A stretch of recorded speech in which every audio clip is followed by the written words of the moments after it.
aula de hoje é sobre forças intermoleculares. Até o momento, a gente já viu as ligações que formam as moléculas, como a ligação iônica, ligação covalente, ligação metálica. Mas as moléculas interagem entre si através das forças intermoleculares, ou que a gente também pode chamar de interações intermoleculares. Bom, as moléculas interagem entre si e essas forças de interação foram determinadas, foram identificadas por Van der Waals. Então, também é comum conhecer como forças de Van der Waals. Essas interações, elas estão associadas à mudança de estado físico. E para cada tipo de molécula também um tipo de interação. Então, imagina que a gente tenha um copo com água e um copo com acetona. Após um certo tempo, por exemplo, 24 horas, a gente espera que o copo com água esteja praticamente com o mesmo nível de água, talvez um pouco menos, e o de acetona esteja praticamente seco. Isso nos diz muito sobre o tipo de força que existe entre essas moléculas, tanto da acetona quanto da água. Quanto menos intensa forem as forças intermoleculares, mais volátil, com mais facilidade vai evaporar uma substância e vai ter uma temperatura de ebulição menor. Então, comparando a água e a acetona, a gente pode concluir que o ponto de ebulição da água é maior que o da acetona, e isso de fato acontece. O ponto de ebulição da água ao nível do mar é de 100 graus Celsius, enquanto que o da acetona é 56. Por isso a acetona é mais volátil. Bom, eu disse que nós temos tipos de interação. O primeiro tipo que a gente vai aprender é o tipo de polo induzido, ou também a gente pode chamar de London, forças de London. Elas acontecem exclusivamente em moléculas apolares. Lembra lá da aula de polaridade? Se você não estiver lembrando, você pode dar uma olhadinha no vídeo. As moléculas apolares são moléculas que não apresentam polos. São moléculas, em geral, por exemplo, formadas por átomos iguais, com a mesma eletronegatividade. Então, inicialmente, não há um desequilíbrio. Entretanto, mesmo para moléculas apolares, dependendo da situação, se essa substância está no estado sólido ou alguma coisa do tipo, em outro estado físico, elas começam a apresentar uma certa polarização.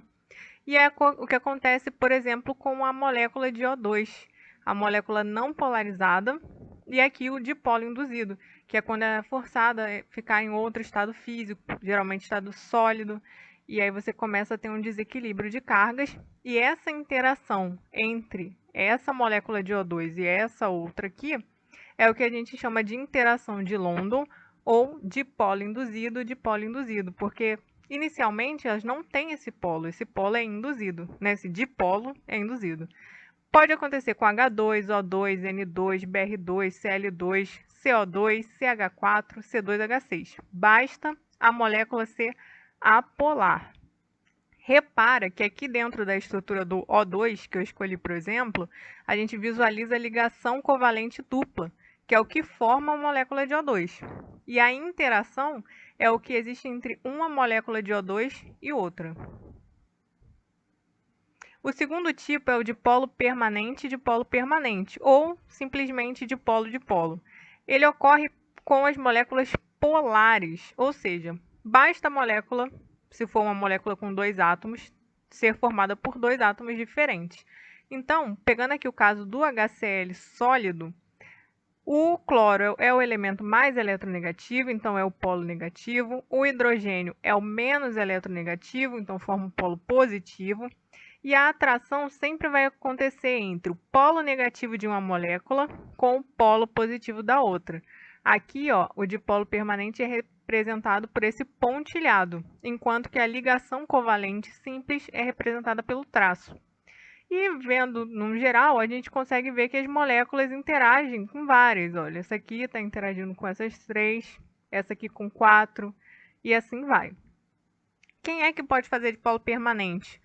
HCl, HBr, H2S, o CO, HCCl3, SO2. Então, são casos clássicos de moléculas que vão realizar as interações dessa forma. O terceiro e último tipo é a ligação de hidrogênio. E o interessante dessa interação é que o nome dela é ligação porque ela é muito forte. Então, além de ser uma interação, ela tem uma característica muito especial. Ela acontece também com moléculas polares, mas tem um pequeno detalhe. Tem que ser uma molécula polar que tenha hidrogênio ligado a flúor, oxigênio ou nitrogênio. Então, sempre que você olhar para uma fórmula e a molécula for polar, H2O tem hidrogênio ligado com oxigênio, HF, que é o ácido fluorídrico, hidrogênio ligado a flúor, no estado sólido, no caso. E o NH3, que é a amônia, tem o H ligado ao N. Então, cumprem, né, os requisitos. São polares e, além disso, tem o hidrogênio ligado a um desses três elementos. A diferença de eletronegatividade é tão grande porque o flúor, o oxigênio e o nitrogênio são muito eletronegativos. Então, isso torna a interação entre as moléculas muito forte, a ponto de parecer uma ligação. Então, olha lá, imagina aqui que essa molécula é de água, ó, oxigênio, hidrogênio, hidrogênio. Ela vai interagir com a outra molécula de água, com as demais. O hidrogênio é o polo positivo, então vai interagir com o oxigênio, que é o polo negativo, porque é o mais eletronegativo. E a gente pode ver tanto aqui nessa representação, quanto nessa outra aqui, ó. O hidrogênio de uma molécula interage com o oxigênio da outra. E sempre assim. As interações são representadas por pontilhado vermelho e as ligações que formam a molécula de água por ligações aqui azul. É interessante a gente saber que quando essa substância muda de estado físico, o que se rompe é a interação, porque a interação sempre é mais fraca. Então, quando a água está líquida e passa para o estado gasoso, o que rompe é a interação entre as moléculas e não a ligação. A molécula de H2O continua sendo a molécula de H2O. O que não existe mais é a interação entre ela e uma outra molécula. Outro caso aqui, ó, ácido fluorídrico. Hidrogênio é o polo positivo, flúor é o polo negativo, né? Lembrando que o flúor é o elemento mais eletronegativo da tabela. O flúor vai interagir com o hidrogênio da outra molécula. E aqui, ó, representando a ligação de hidrogênio. A mesma coisa acontece com o NH3.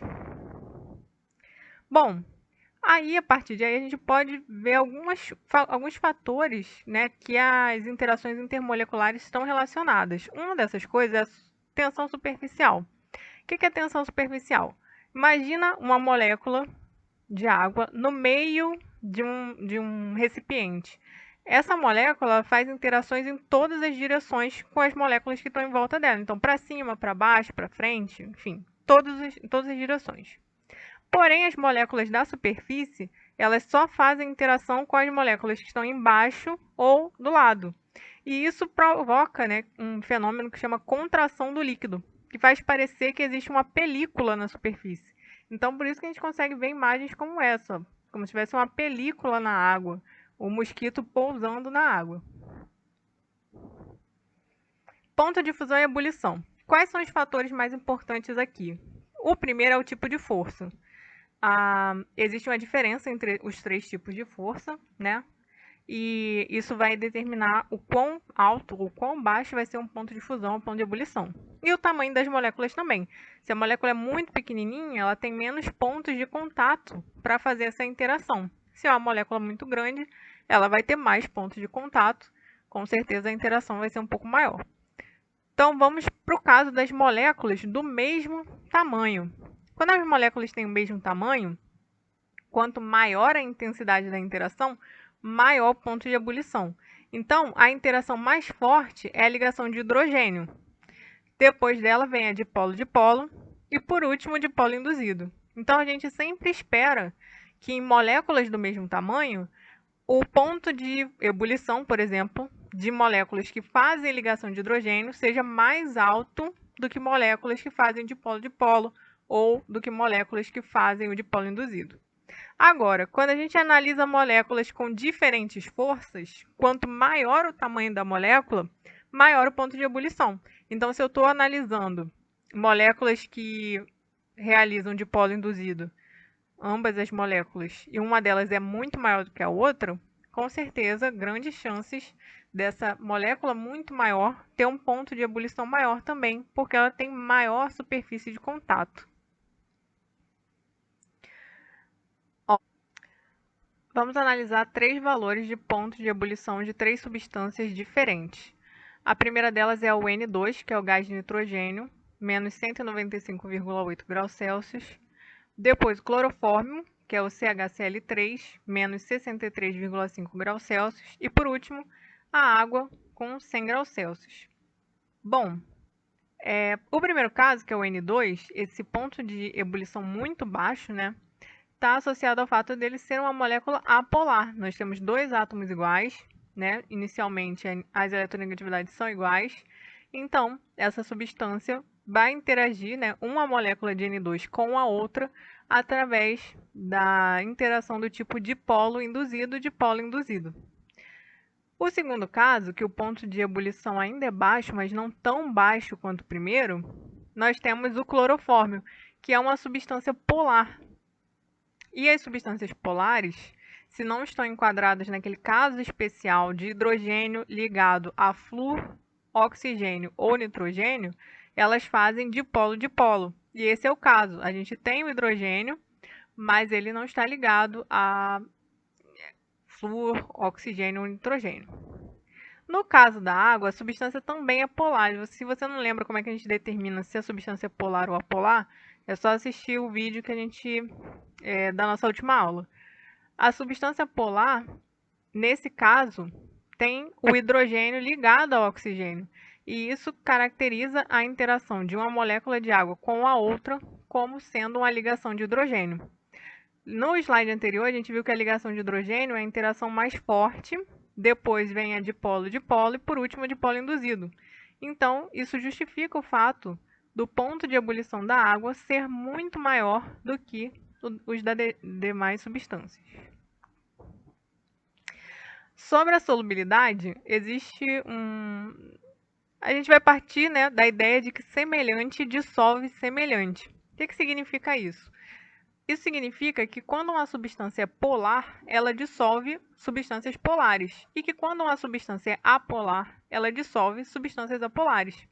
Ou seja, se a gente tem uma mistura de duas substâncias onde não ocorreu essa dissolução, né, uma substância não dissolveu a outra, provavelmente essas substâncias têm polaridades diferentes. Uma delas é polar e a outra apolar. Então, o exemplo clássico é da água e do óleo, não se misturam. A água é uma substância polar e a gente consegue ver aqui pela estrutura dela, né? Lembrando que ela continha de 4 nuvens eletrônicas para 2 átomos iguais ligados ao átomo central. E o óleo é caracterizado por substância apolar, porque tem uma cadeia carbônica muito grande. Então, por esse motivo, não ocorre a dissolução dessas duas substâncias.